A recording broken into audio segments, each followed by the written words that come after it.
உனக்கு மக்கள் நீங்கள் பாரு கேட்குறது முக்கியம் அப்படின்னா எங்கள் ஹோஸ்ட் வீக்கெண்ட் முடிஞ்சிச்சு. கண்டிப்பாக எனக்கு தெரிஞ்சு இந்நேரத்துக்கு எல்லாருமே டிரான்ஸ்ஃபார்மர்ஸ் ரைஸ் ஆஃப் பீஸ்ட் வந்து பார்த்துருப்பீங்கன்னு நினைக்கிறேன். ஸோ அந்த வகையில் இது spoiler review, already spoiler free review அந்த பற்றி போட்டிருக்கேன். இது வரைக்கும் படம் பார்க்காதவங்க மறக்காம இந்த படத்தை போய் செக் பண்ணி பாருங்க. ஒரு பெஸ்ட் டைம் பாஸ் அண்ட் கண்டிப்பாக one of the best Transformers படமாக இருக்கும்.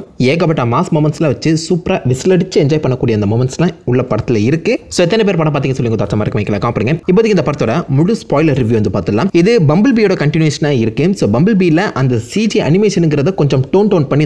ஸோ அதே மாதிரி இந்த படமும் டோன் பண்ணப்பட்டிருக்கு. டோன் இன் மீன்ஸ் சிஜிலாம் சூப்பராக இருக்குது, பட் ரொம்ப கிளாரிட்டியாக இருக்குது, ரொம்ப க்ளீனாக இருக்குன்னு சொல்லலாம். ஸோ இதுக்கு முன்னாடி அந்த மைக்கேல் பே படங்கள்லாம் எடுத்து பார்த்தீங்கன்னா இருக்க டிரான்ஸ்ஃபார்மர்ஸை ரொம்ப வித்தியாசமாக கச்சா முச்சான்னு காமிச்சிருப்பாங்க. நிறைய மூவிங் பார்ட்ஸ்லாம் இருக்கும். ஸோ தனியாக பார்க்கும்போது பிரச்சனை இல்லை, பட் ஒரு சண்டைன்னு வரும்போது 2-3 பேர் ஒன்றா சேர்ந்து சண்டை போடும்போது அங்கே யார் அடிக்கிறாரு உங்களுக்கு தெரியாது. அந்த விஎஃப்எக்ஸ் அந்த சண்டே கலவரம் பிடிச்சதா இருக்கும். மேபி அந்த டோனை தான் நம்ம மைக்கேல் பே எதிர்பார்த்தோம் என்னமோ. பட் இந்த படம் அப்படி கிடையாது. ஸோ எவ்ரி சிங்கிள் கேரக்டர்ஸுமே டிஃபைன்டாக இருக்காங்க. சண்டை போடும்போது இவனை தான் அடிக்கிறாங்கிறது தெளிவாக தெரியுது. கிளீனாக இருக்கு. ஒவ்வொரு கேரக்டர்ஸுமே கிளீனாக டிசைன் பண்ணியிருக்காங்க. அது உண்மையிலே பாராட்டத்தக்க விஷயம். ஆட்டோபாட்ஸ், மேக்ஸிமல்ஸ், அதே மாதிரி இந்த டெரர்கான்ஸ், இவங்க 3 பேருக்குமே விஷுவல் டிஃப்ரென்ஸே கிளீனாக இருக்கு. அது பார்த்தாலே தெரியுது. ஸோ ஈஸியாக யார் கூட சண்டை போடுறான்னு சொல்லி நம்மளால புரிஞ்சுக்கவும் முடியுது. ஏன்னா ஃபைனலாக அவெஞ்சர்ஸ் லெவலில் ஒரு மிகப்பெரிய ஃபைட் நடக்குது. பட் இந்த இடத்துலையுமே இவங்க கூட தான் சண்டை போடுறாங்கன்னு சொல்லி நம்மளால புரிஞ்சுக்கிற அளவுக்கு எந்த ஒரு கேயாட்டிக் கலவரம் பிடிச்ச மாதிரி இல்லாமல் கிளீனாக இருந்தது. ரசிக்க முடிகிற மாதிரி இருந்துச்சு. சிம்பிளாக படம் பார்த்து வெளில வரும்போது தலை வலிக்கல. அது வரைக்கும் நல்லது. படத்தோட ஒன்லைன் ரொம்ப கிளீஷேவான ஒன்லைன் தான். ஐ மீன் பூமி அழிக்கிறதுக்கு ஒரு பொருள் இருக்கு, அதை எடுக்கிறதுக்கு ஒரு வில்லனோ, அதை தடுக்கிற ஹீரோஸ்ங்கிற மாதிரி தான் ஸ்டோரி பேசிக்காக செட் பண்ணப்பட்டிருக்கு. பட் அதை ப்ரெசென்ட் பண்ண விதம் 3 வித்தியாசமான ஃபேக்ஷன்ஸ் உள்ளே இருக்கு. அவங்களுக்குள்ள இருக்க அந்த டிஃபரன்ஸ் எல்லாத்தையுமே அழகாக கன்வே பண்ண பார்த்துருந்தாங்க.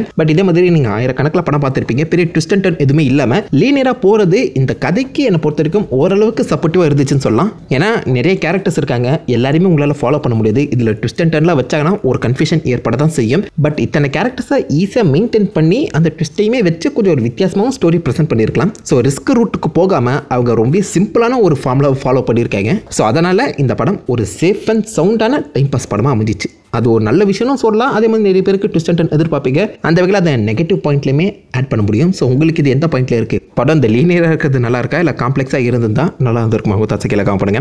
படத்தில் காமிக்கப்பட்ட ஆட்டோபாட்ஸை எல்லாருமே கிட்டத்தட்ட ஓரளவுக்கு டீசெண்டாக யூஸ் பண்ணியிருக்காங்க. முக்கியமாக மிராஜ் எனக்கு தெரிஞ்ச ஆல்மோஸ்ட் அவர் வந்து எல்லா சைடையுமே ஸ்டில் பண்ணிட்டாரு.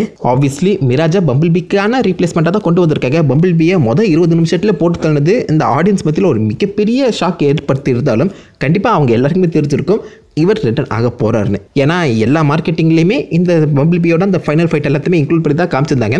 ஸோ இப்படியே வரப்போறாருன்னு தெரிஞ்சு போச்சு.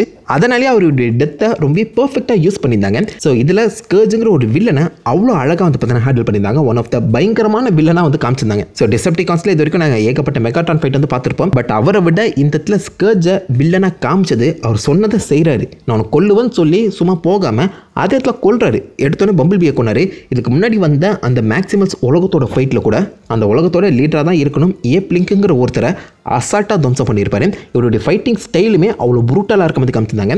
நடுவில் 2-3 இடங்கள்ல ஆப்டிமஸ்க்கே மிகப்பெரிய டஃப் கொடுத்தாரு. ஐரஸாருங்கிற அந்த பறக்கிற மிருகத்தை கரெக்ட் பண்ணி அதை மேக்ஸிமல் ஆப்டிமஸ் பிரைமல் மூலியமாகவே கொல்ல வச்சாரு. இந்த மாதிரி நிறைய விஷயங்களை ஸ்கர்ஜ் செஞ்சு காட்டினாரு. ஸோ வாய் வார்த்தையை நான் வில்லன்டான்னு சொல்லாமல் இந்த வில்லனை வச்சு நிறைய முக்கியமான ஹீரோஸை கொண்டு அந்த வில்லனோட அந்த கெத்தை நம்மக்கிட்ட காமிச்சாங்க. ஐ மீன் இன்க்ளூடிங் ஃபைனலில் நம்ம மிராஜையுமே அவர் துடிக்க கொள்வார். ஸோ அதெல்லாமே அந்த வில்லனிசம் தன்மையை இன்னும் பெட்டராக காமிக்குது. இவனை எப்படா தோக்கடிக்க போகிறாங்க அப்படிங்கிற ஒரு கியூரியாசிட்டி அண்ட் பயத்தை உருவாக்கிச்சு. அண்ட் இந்த வில்லனுக்கு இருக்க ஒரே ஒரு முக்கியமான பர்சனாலிட்டி, எத்தனை பேர் அவர் கொள்றாரோ அவங்க உடம்புல இருக்க அந்த டிசெப்டிகான் எல்லாம் மேக்ஸிமல் பேட்ச் எடுத்து தான் உடம்புல ஒன்றா வச்சுக்கிறாரு. லைக் ஒரு சோவனியர் எடுத்துக்கிறாரு. நான் அவனை கொண்டு இருக்கேன், இத்தனை பேர் கொண்டு இருக்கேன்னு சொல்லி அவர் வெளியில் காட்டுறாரு. அதுவும் அந்த ஒரு கேரக்டருக்கான அந்த ஒரு பயங்கர தன்மையை நம்ம கிட்ட கொடுக்க தான் செய்யுது. பட் இருந்தாலும் அந்த கேரக்டர் நம்ம கிட்ட ஒன் டைமென்ஷனலாக தான் இருக்காரு. நான் வில்லன்டா அப்படிங்கிற மாதிரி தான் நம்ம கண்ணுக்கு தெரியுறாரு. மெகாட்ரான் அளவுக்கு பர்சனாலிட்டி இல்லைன்னு வேணா சொல்லலாம். லைக் ஏன் இப்படி நடந்துக்கிறாரு, இவருக்கு பின்னாடி இருக்க அந்த பேக் ஸ்டோரி என்ன, எப்படி அவர் வந்து ஆப்வியஸ்லி யூனிக்ரான் கூட ஒன்றா சேர்ந்தாரு. ஸோ இந்த விஷயங்கள் செய்கிறது மூலியமா இந்த வில்லனுக்கு என்ன லாபம் அப்படிங்கிற எதையுமே பார்த்தீங்கன்னா அவங்க டிஸ்கஸ் பண்ணல. ஸோ ஒருத்தர் சொல்கிறான் அதை நான் செய்கிறேன் அப்படிங்கிற ஒரு மர்சனரியாக தான் அவர் வந்து ஹேண்டில் பண்ண பார்த்துருக்காங்க. But is not a mercenary. இவர் அந்த டெரர்கான்ஸுக்கே லீடராக இருக்கவர். ஸோ தனி பர்சனாலிட்டி இருந்துச்சுன்னா இன்னும் பெட்டராக இருந்திருக்கும்.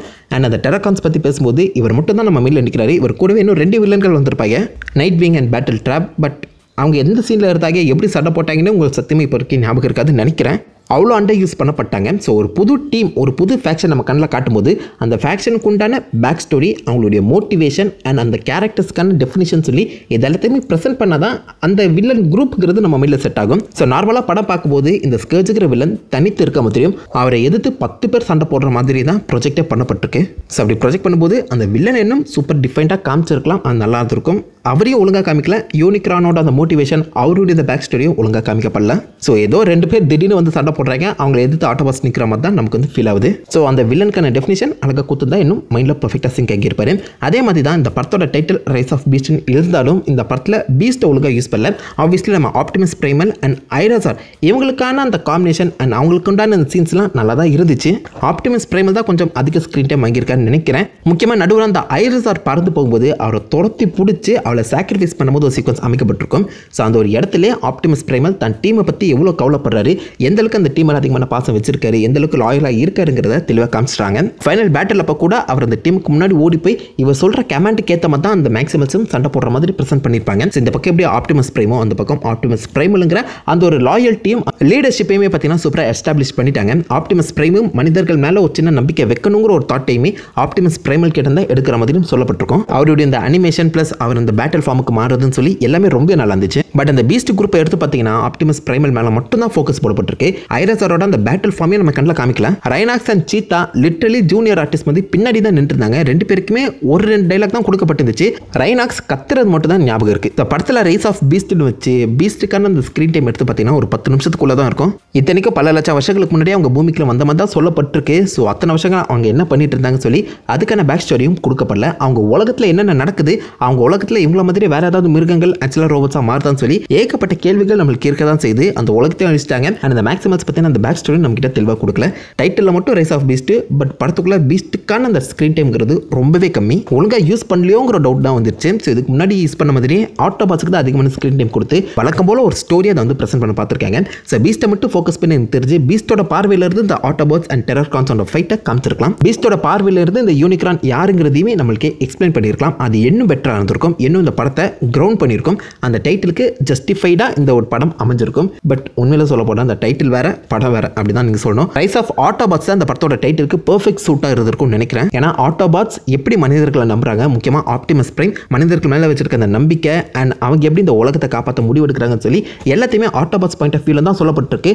இத்தனைக்கும் லிட்டரலி நம்ம பம்பிள் பி திரும்ப உயிர் பழிச்சு வராரு. ஸோ ரைஸ் ஆஃப் ஆட்டோபாட்ஸ் இந்த படத்தோட பெர்ஃபெக்ட் டைட்டில். ஒரு முறை ஏமாந்த மாதிரி 2வது முறையும் பீஸ்ட்ங்கிற டைட்டில் வச்சு நம்மளை ஏமாத்திட்டாங்க. இப்போ பட் வந்து அந்த கொஞ்ச நேரம் கூட பீஸ்ட் வந்து சூப்பராகவே இந்த மொத்த ஸ்க்ரீனுமே கிராப் பண்ணாங்க, நம்மளை ரொம்ப என்டர்டெயின் பண்ணாங்க, ரொம்ப புதுசான நிறைய விஷயங்களை காமிச்சாங்க. படம் முழுக்கவே காமிச்சா நம்ம பெட்டராக இருந்திருக்கும். And coming to Autobots, Mirage உண்மையிலே show stealer, bumblebee and Optimus பிரைமுக்கு ஒரு சூப்பரான கேரக்டர் போயிருக்கேன். ஸோ வழக்கு போல வர மற்ற படங்கள் மாதிரி இந்த படங்களையும் ஆப்டிமஸ் பிரைமை மட்டும் தான் ஃபோக்கஸ் பண்ணியிருக்காங்க. அதை நான் தப்பு சொல்ல ஆப்டிமஸ் பிரைம் ஃபேனா. பட் நீங்கள் யோசிச்சு பார்த்தீங்கன்னா அந்த மைக்கேல் பே 5 படங்களுமே ஆப்டிமஸ் பிரைமுக்கு தான் கேரக்டர் கொடுத்துட்டு இருந்தார். ஆல்ரெடி ஆப்டிமஸ் பிரைமை பற்றி நம்மளுக்கு நிறைய விஷயங்கள் தெரியும். நமக்கு தெரிஞ்ச விஷயங்களே திரும்ப சொல்கிற மாதிரி தான் இந்த படத்தில் இருந்துச்சு. அத்தனை புது கேரக்டர்ஸ் இருக்காங்க. பட் ஆப்டிமஸ் பிரைமை மட்டும் ஃபோக்கஸ் பண்ணுது எனக்கு என்னமோ தப்பாக தோணுது. பட் ஆப்டிமஸ் பிரைம் கூடயே பேரலாக ஒரு கேரக்டர் க்ரோத் இருந்தது பார்த்தீங்கன்னா அந்த ஹியூமன் கேரக்டரான நோவாக்கு தான். ஸோ ஆரம்பத்தில் ஒரு சாதாரண மனுஷனை வேலை தேடி அலைஞ்சு தன்னுடைய தம்பி எப்படியாச்சும் காப்பாற்றணுங்கிற ஒரு முடிவில் இந்த உலகத்தை காப்பாற்றக்கூடிய ஒரு பொசிஷனுக்குள்ள அவர் வந்துடுறாரு. அந்த இடத்துலையும் இந்த உலகத்தை காப்பாற்றணுங்கிற ஒரு சுச்சுவேஷன் வரும்போது, ஐ மீன் லிட்டலாக அந்த டிரான்ஸ்ஃபார்ம்கே உடச்சி இந்த உலகத்தை அவர் அதே இடத்துல காப்பாற்றிருக்கலாம். அப்படி வரும்போதும் இந்த ஆட்டோபாட்ஸ் அவங்களுடைய உலகத்துக்கு போகணுமே, நம்மள மாதிரி அவங்களுக்கு ஒரு உலகம் இருக்கேங்கிற ஒரு தாட் வந்து பார்த்தீங்கன்னா இவருடைய மைண்டை மாத்திர மாதிரியும் ஃபைனலாக மிராஜ் செத்து இவருக்கு அந்த சூப்பர் சூட் கிடைக்கும் போது அதை வச்சு முடிஞ்ச அளவுக்கு நம்ம ஆப்டிமஸ் பிரைமை காப்பாற்ற ட்ரை பண்ணும்போது அந்த சீக்வன்ஸில் எல்லாத்துலையுமே பார்த்தீங்கன்னா உண்மையில அவர் ஷைன் பண்ணுறாரு. இந்த கேரக்டருக்குன்னு தனியாக ஒரு கேரக்டர் ஆர்க்க எந்த ஒரு இடத்துலையுமே காம்ப்ரமைஸ் பண்ணாமல் கூட்டிகிட்டு போனாங்க. ஓவர் த டாப் ஹீரோலாம் கிடையாது. நம்ம பக்கத்து விட்டு பையன் மாதிரி தெரியாதனமாக இங்கே வந்து சிக்கிட்டேன், பட் இருந்தாலும் வேற வழி இல்லை, இப்படி பண்ணி ஆகணுங்கிற ஒரு பொசிஷனில் பார்த்தீங்கன்னா இருக்கக்கூடிய ஒரு கேரக்டர் அவர் வந்து ப்ரெசென்ட் பண்ணது நம்ம கூட ஈஸியாக கனெக்ட் ஆக முடிஞ்சிச்சு. அவருடைய கேரக்டர் க்ரோத்துங்கிறதும் ரொம்பவே நேச்சுரலாக இருந்துச்சு. எதுவுமே ஃபோர்ஸ் பண்ண மாதிரி எனக்கு தெரியல. ஃபைனலாக அந்த சூப்பர் சூட் வச்சு அவர் அந்த டிரான்ஸ்ஃபார்மர்ஸ் கூட ஒன்றா சேர்ந்து சண்டை போடுறது எல்லாமே ரொம்ப நல்லா இருந்துச்சு, ரசிக்கும்படி இருந்துச்சு, கொஞ்சம் வித்தியாசமாகவும் இருந்துச்சு. இந்த பம்பிள் பி படத்தில் ஹேலி ஸ்டான்ஃபீல்டோட அந்த கேரக்டர் அளவுக்கு எனக்கு தெரிஞ்சு இந்த கேரக்டர் கூடயுமே கனெக்ட் ஆக முடிஞ்சிச்சுன்னு சொல்லலாம். பட் இவங்க கூட வந்து அந்த எலினா கேரக்டர் கூட ஒழுங்காக சிங்க் ஆக முடியல. அவங்க இருக்கணுமே வச்ச மாதிரி தான் எனக்கு வந்து ஃபீல் ஆச்சு. லிட்டரலாக இந்த 2 கேரக்டருமே எலினா நோவா 2 கேரக்டருமே ஒன்றா சேர்த்து ஒரே கேரக்டராக அவங்க வந்து குத்துனாங்கன்னா இந்த ஹியூமன் சைட் ரோலுங்கிறது இன்னும் பெட்டராக அமைஞ்சிருக்கும். ஒரே கேரக்டரில் இருக்க வேண்டியவங்களை 2ஆக பிரிச்சிட்டாங்க அப்படின்னா சொல்லலாம். அண்ட் படத்தோட பேசிங் வச்சு பார்க்கும்போது படம் பரபரன்னு இருந்துச்சு. 2 மணி நேரத்துக்குள்ள டப்புன்னு முடிச்சிச்சு. ஆரம்பிச்சது தள்ள முடியறதுன்னு தெரியல தான். ஃபர்ஸ்ட் ஆஃப் சூப்பராக இருந்துச்சு, செகண்ட் ஆஃப் வந்து ஃபுல்லாக ஆக்ஷன் தான். பட் நடுவில் வர அந்த சில சீக்வன்சஸ் படத்தோட பேசிங்க்கு சில இடங்களில் ஸ்பீட் பிரேக்கராக அமைஞ்சிச்சு. ஸோ எனக்கு எதுவுமே அது மைனஸாக தெரியல.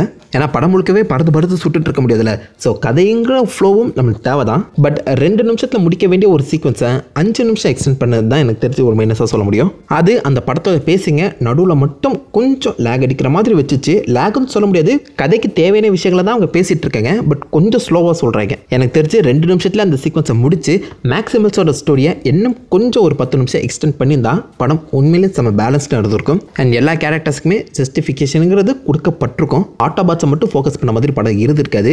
ஸோ அங்கே மிஸ் பண்ணிட்டாங்க. மேபி அடுத்த படங்கள் அதை சரி பண்ணிக்கிட்டே இன்னும் நல்லாயிருக்கும். பட் அதை தாண்டி இந்த ரோபோட்ஸ் அண்ட் ஹியூமன் அவங்களோட இந்த ஸ்க்ரீன் டைம் ஸ்பிளிட்டுங்கிறது உண்மையிலே சூப்பராக இருந்துச்சு.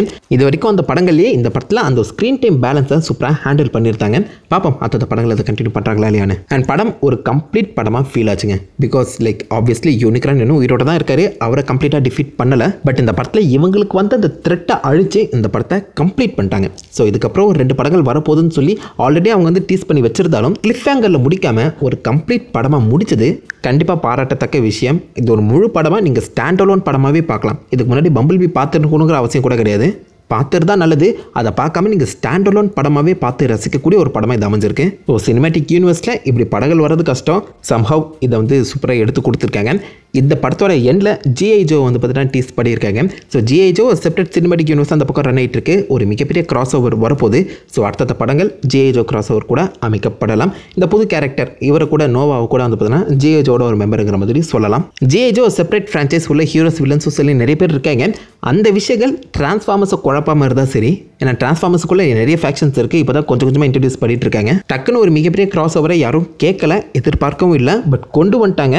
அதை கன்ஃபியூசிங்காக இல்லாமல் அழகாக க்ளீனாக ப்ரெசென்ட் பண்ணாலே போதும். அப்படி பண்ணுவாங்கன்னு நினைக்கிறேன். பார்ப்போம். இதை தாண்டி பெரிய மைனஸ்ன்னு சொல்கிறதுக்குலாம் ஒன்றும் இல்லைங்க. இது வரைக்கும் வந்ததுலேயே one of the best Transformers படம். நீங்கள் ஜாலியாக போய் என்ஜாய் பண்ணலாம். சவுண்ட் ட்ராக் அந்தளவுக்கு பெருசாக இம்பாக்ட்ஃபுல்லாக இருக்காது. பட் விஎஃப்எக்ஸ் எஸ்எஃப்எக்ஸ்லாம் பக்காவாக தட்டி தூக்கியிருப்பாங்க. கடைசி ஒரு 30 நிமிஷம் எப்படா எடுத்தீங்க அப்படிங்கிற ஒரு கேள்வி தான் உங்களுக்கு எழுப்போம். என்ஜாய் பண்ணி கத்தி ரசிக்கக்கூடிய மாஸ் மொமெண்ட்ஸும் இருக்குது. அதே மாதிரி இந்த ரோபோட்ஸ்குள்ளேயே நடக்கிற எமோஷனல் ஈவெண்ட்ஸும் இருக்குது. என்ன பெருசாக ட்விஸ்ட் அண்ட் டர்ன் சொல்லி நீங்கள் ஒன்றும் எதிர்பார்க்க முடியாது. நீங்கள் நினைக்கிற மாதிரி தான் ஸ்டோரி போகும். நீங்கள் அத்தத்து இது நடக்கும்னு சொல்லி ப்ரெடிக்ட் பண்ணி வைப்பீங்க.